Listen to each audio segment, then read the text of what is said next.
আসসালামু আলাইকুম বন্ধুগণ। আজকে আমার প্ল্যান এটাই যে আজকে আমার লাস্ট ফুল ডে এই পাটায়াতে। তো আজকে জুমার দিন, সবসময় তো আমি যাইতেছি এখন জুমার নামাজ পড়ার জন্য। আমি এখানে দেখছি একটা মসজিদ আছে এখানে প্রায় 7-8 কিলোমিটার দূরে। দূরতে গ্র্যাব করে যাব, নামাজ পড়ার পরে আমার টিকিট নিতে যেতে হবে।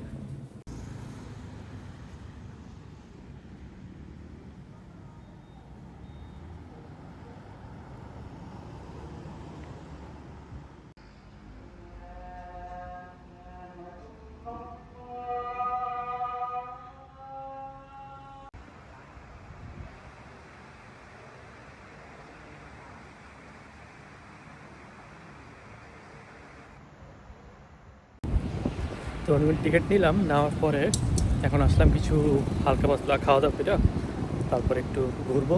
ঘোরাঘুরি করার পরে আবার হোটেল দিকে যাব, রেস্ট করব। আজকে আমার লাস্ট ডে পাটায়াতে।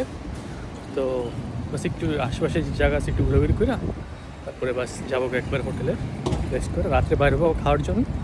তারপরে ডেটে এভাবে এন্ড করবো।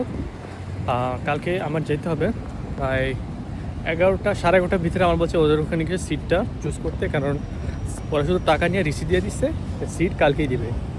তো হোপফুলি আমার ভালো একটা সিট পরে উইন্ডো সিট চেয়ে দিছি, আর ভালো বাসের মধ্যে করে যেতে পারি। 2 ঘন্টার সফর তো তো দেখি কালকেরটা বাকি।